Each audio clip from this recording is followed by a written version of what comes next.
What's up everyone and welcome back to the MMA Zone. Today, let's get started with Khamzat Chimaev sends message to Sean Strickland and Dricus du Plessis. While many members of the MMA community have continued to debate Khamzat Chimaev's place as a potential middleweight title contender, Chimaev has made it clear that with his win over Kamaru Usman at UFC 294, he's next in line for a crack at the title in the eyes of the UFC brass. Heading into UFC 297, reports indicated that former middleweight champion Israel Adesanya will be in attendance at the event in Canada for promotional purposes.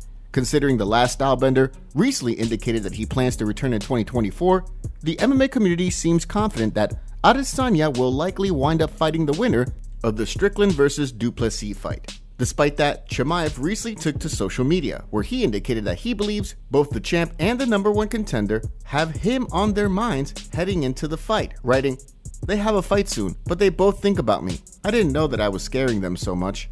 With Chimaev confident that he's next in line for a crack at the title, Dricus du Plessis was recently asked what he thought of the situation. As he indicated while speaking with MMA Junkie, although Chimaev was reportedly promised a title shot, he has yet to beat a top-ranked middleweight, and as such, he isn't sold on his place in the division. As far as I know, Khamzat's a welterweight. What middleweight did he fight? He fought at middleweight, but he fought a welterweight. Gerald Meerschaert, I mean, when was that? Where was he ranked? I don't even know. No, he wasn't ranked, so in my opinion, that makes absolutely no sense. As we approach UFC 297, it's likely that we'll have more clarity on the 185-pound title picture in the wake of the event. Next up, let's take a look at MMA Community FURIOUS with UFC 297. When the UFC returns to pay-per-view this weekend for UFC 297, the middleweight title will be on the line when Sean Strickland and Dricus du Plessis fight one another, with Raquel Pennington and Mayra Bueno Silva also competing for the vacant Women's Bantamweight Championship in the co-main event. In addition, the main card will also play host to a pair of welterweight fights, with Neil Magny and Mike Malott competing, and Chris Curtis and Marc-Andre Barriault set to compete as well. Last but certainly not least, a featherweight bout between Arnold Allen and Movsar Evloev is set to kick off the main card portion of the evening, with Allen eager to bounce back following an April loss to Max Holloway. Although two titles are on the line at the event, many members of the MMA community are not happy with the pay-per-view card. As one member of the MMA community wrote, "Looks like a UFC fight night." Another weighed in writing, "The hype video was pretty great, but the overall card is lacking for sure." Another referenced the UFC's ever-climbing pay-per-view prices, writing, "Insane people will drop $90 or whatever it is to watch this." One fan criticized the UFC for low-quality cards in Canada in the past as well, writing, "If you take out the Strickland fight, it's basically a fight night card. Canada pay-per-view gets hosed again." Another fan was quick to agree, adding, "Canada gets nothing but garbage cards." Given the situation, it'll be interesting to see how the card performs when it comes to pay-per-view buys. Now, let's shift gears and take a look at Alex Pereira gets called out by UFC fighter. On Saturday night, Magomed Ankalaev put on an impressive performance as he knocked out Johnny Walker in the second round of their highly anticipated rematch. After closing as a favorite in the pair's first fight, Ankalaev closed as an even bigger favorite in the rematch. On the heels of his spectacular win, Ankalaev made it clear that he has his sights set on Alex Pereira next. During the post-fight press conference, he was asked whether he would be open to fighting Pereira at UFC 300 in April. "Of course I'm ready, I'm just waiting for the message that I'm going in." He also notably sent a message to Glover Teixeira regarding this fight, offering to keep things standing against Pereira rather than using his wrestling to his advantage. Now, for Glover Teixeira, I have a message. Don't waste your time trying to teach your student how to wrestle or grapple. He's not going to need it. I'm going to come out there and I'm going to stand across from him. And I know that he's been knocked out before as a middleweight, so imagine what's going to happen if I meet him in light heavyweight. Trust me, he's not going to feel comfortable in there.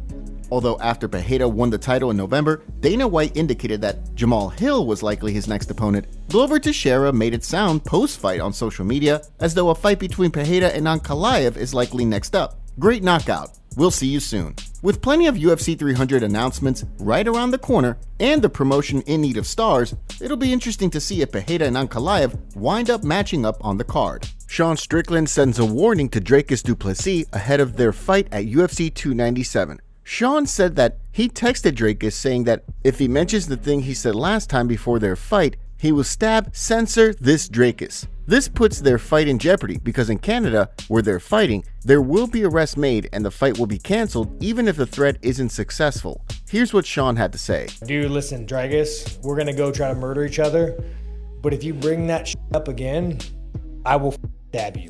Yeah, I remember Press conference, weigh-in. You bring like I just told Dricus. You know he's gonna bring it up. No, he was cool about it. He was cool. But I mean, again, I'm not telling you I don't want to fight you, Dricus. I'm not saying you're not a good fighter.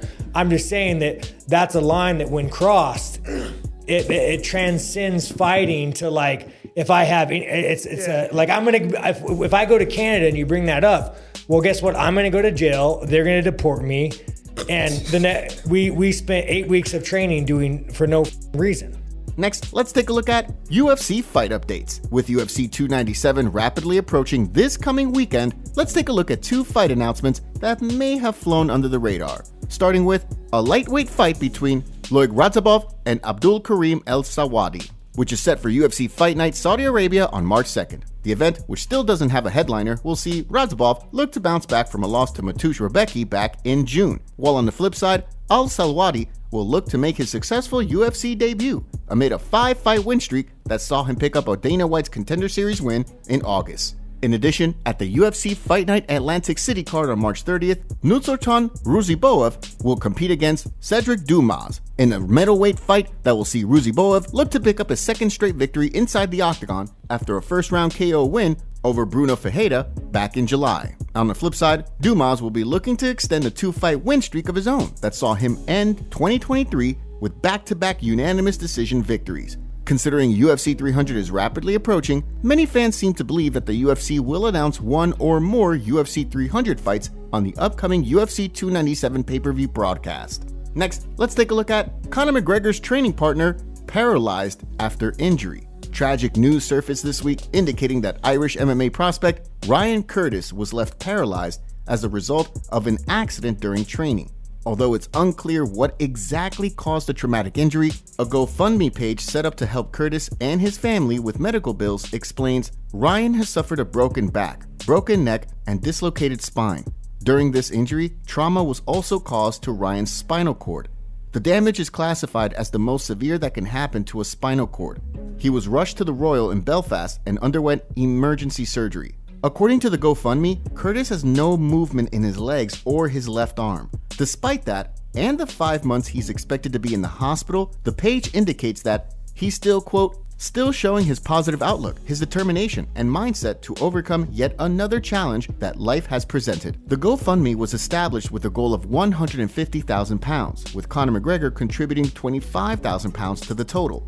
In addition, he took to his Instagram story, sharing a post made by his coach, Owen Roddy, who previously trained Curtis for many years, writing, "Very sad news on Curta. The game isn't worth the risk. Truth we don't want to speak on. Thank God for your little family, Curta. Keep them tight and God bless, brother. Get better you will." As Curtis prepares for the difficult road ahead, it's clear that he has the full support of the MMA community right behind him. Next, let's take a look at Benoit Saint-Denis breaks silence on Dustin Poirier fight. After Dustin Poirier's loss to Justin Gaethje, the former interim champ indicated that although he wasn't sure when he would return to the octagon, when the right name was offered to him, he would know.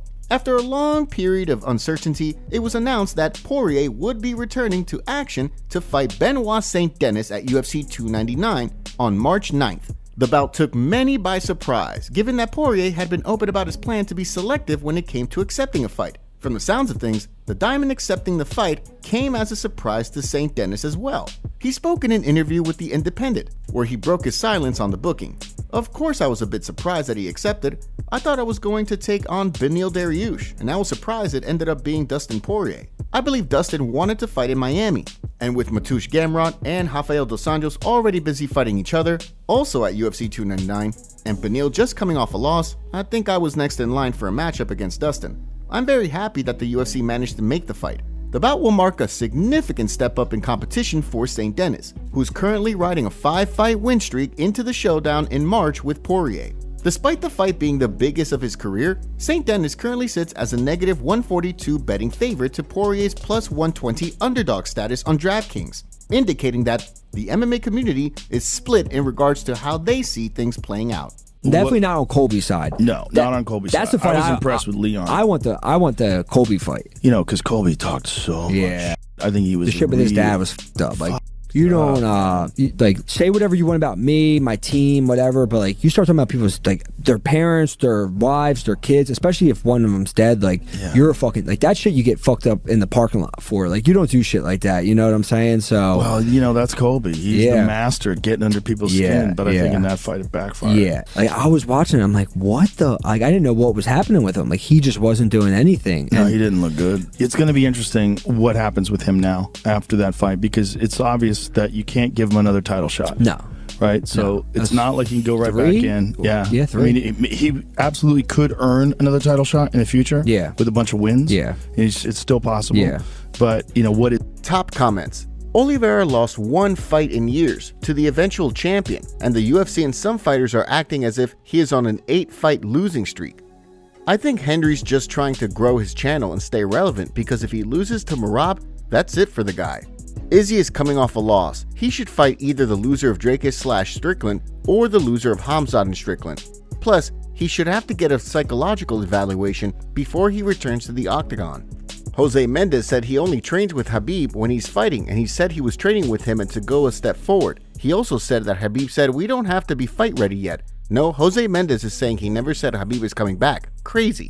Make sure to leave a comment and you might get featured in our next video. Thanks for watching. If you enjoyed, make sure to subscribe and turn on notifications to never miss any MMA news. Check out our video from yesterday if you missed it. See you tomorrow.